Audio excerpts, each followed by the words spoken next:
Elihu said that I gave old age time to speak. But it seems as if the solution that we seek in our generation does not lie with the age of men. He said, I gave experience time to speak, but they lacked the capacity to bring succor to a generation that is weary, that cries for something beyond what they have seen. There is a pant, a desire in their hearts. Nothing they have seen has been able to solve that challenge. And they went to the elders themselves, despite their age and experience, lacked the capacity to succor the cry of their hearts. Elihu said, I'm frustrated. My dissatisfaction, my inability to receive help from the elders have driven me to the wilderness. He drove me to the deserts. The target of my exploration in the deserts is to find out the wisdom that from the age before every man appeared upon the face of the earth. It is from there that he gained an understanding of the operations of God. Then the utterance of God was upon his lips. He said that there is a spirit in man. The inspiration of the Most High giveth him understanding. It was then that he found a channel of wisdom, of understanding, of information that is beyond the natural, something that have the capacity to minister to every diversity of the heart of man. It doesn't matter whether you are an American, whether you are black, whether you are white, whether you are Asian, whether you are from Kogi State, whether you are from Mumbai or Kini, it doesn't matter. As long as the Spirit of God is at work in you, it has the capacity to minister to the diversity of your challenge. As long as you can press in, he said there is a spirit in man. There is an inexhaustible capacity for inspiration to come out from that spirit. As long as men seek the spirit, then solutions will come.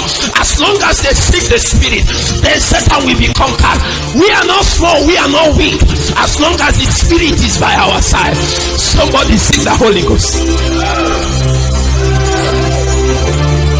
Therein lies all that we seek.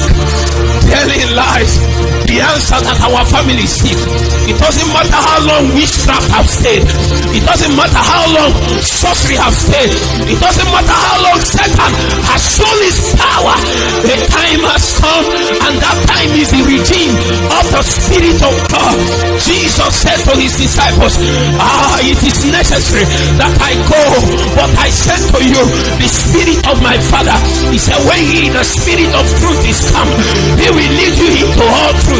He said, tarry here in Jerusalem until you are endued with the Spirit from on high, and then the power of God will come upon you. The power to conquer Satan, the power to conquer poverty, the power to conquer witchcraft, the power to conquer sorcery, the power to conquer all the things that Satan has installed in your family, all the things that he has installed in your business, in your locality, in your campus, oh my God, Jesus has come, and his promise is in the Holy Ghost. He said, I promise you, not many days hence you shall receive the Holy Ghost, and then you will have power to be a witness.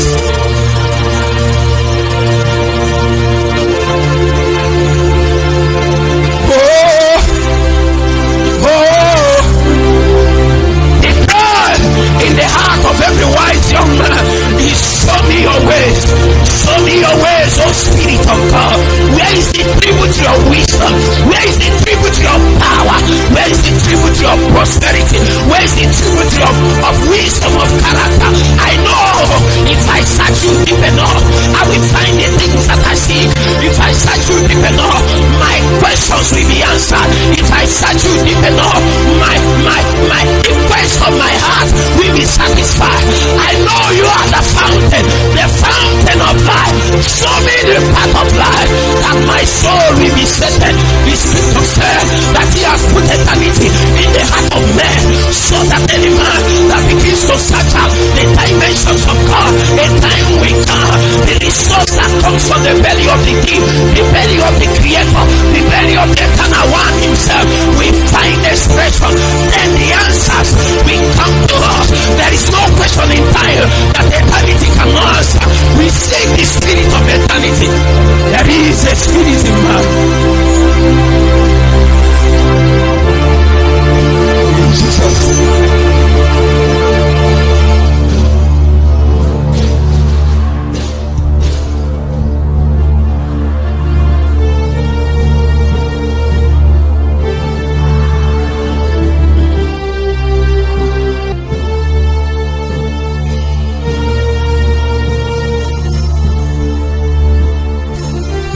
A woman appeared at the tomb of on the tomb of Jesus,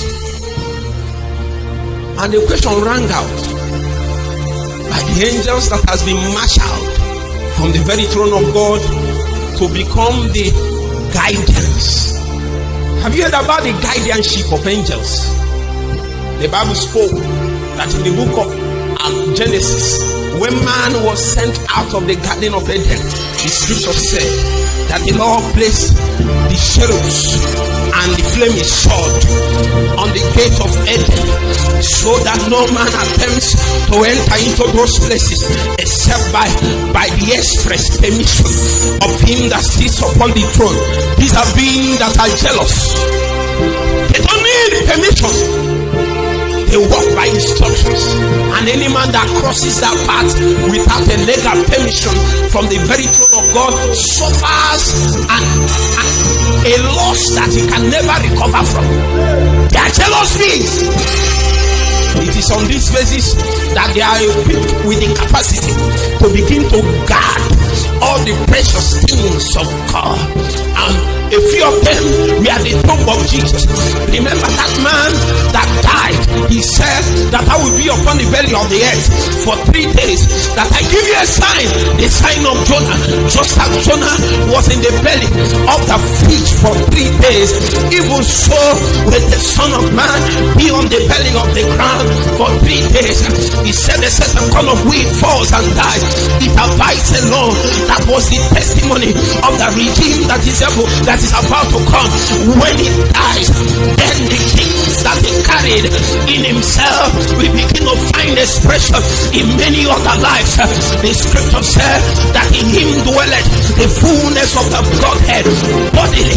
It means that when Jesus was treading upon the face of the earth, that he carried the fullness of the Holy Ghost, the fullness of the power, the fullness of the character. We don't need to go to heaven to ask where is God. A man walked upon the face of the earth, and then he carried God to the point that none of them lived. When Jesus appeared, his walk is the walk of God, his words are the words of God, his actions are the actions of God. It so happens that possibility was locked up inside of him, and no other man had the capacity to interact with the reality that Jesus was carrying inside of him. A time came, he told his disciples, I have many things to tell you, for you cannot bear them. Why can't you bear them? It so happens that the reality that I am can only be traced, can only be interacted with in a realm that is spiritual. It takes the Holy Ghost to bring my reality to you. That is why Jesus said, except the corn of wheat falls down and dies, he abides alone. And in this place, he is saying that he is the corn of wheat, and except he dies, the things that he carries inside of him cannot find expression in the lives of every other man. The scripture letter testified in the book of Hebrews chapter 2 verse 10. He said he became the captain of our salvation by our sufferings, so that he will bring many sons unto glory. It has become obvious by the testimony of the scriptures that Jesus became the pattern man, so that every other man that desires God will find him on that path. That is why he needed to die.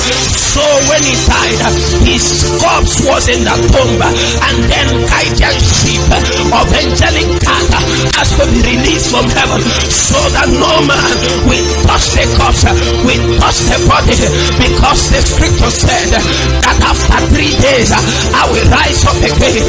After 3 days I will manifest myself. After 3 days I will manifest the victory. After 3 days the works of God will be perfected.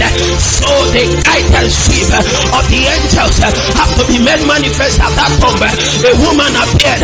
He said, where keepeth my Lord? And the angels pointed at him, at her, and said, what seekest thou? What seekest thou, Harry? What seekest thou? Why are you here?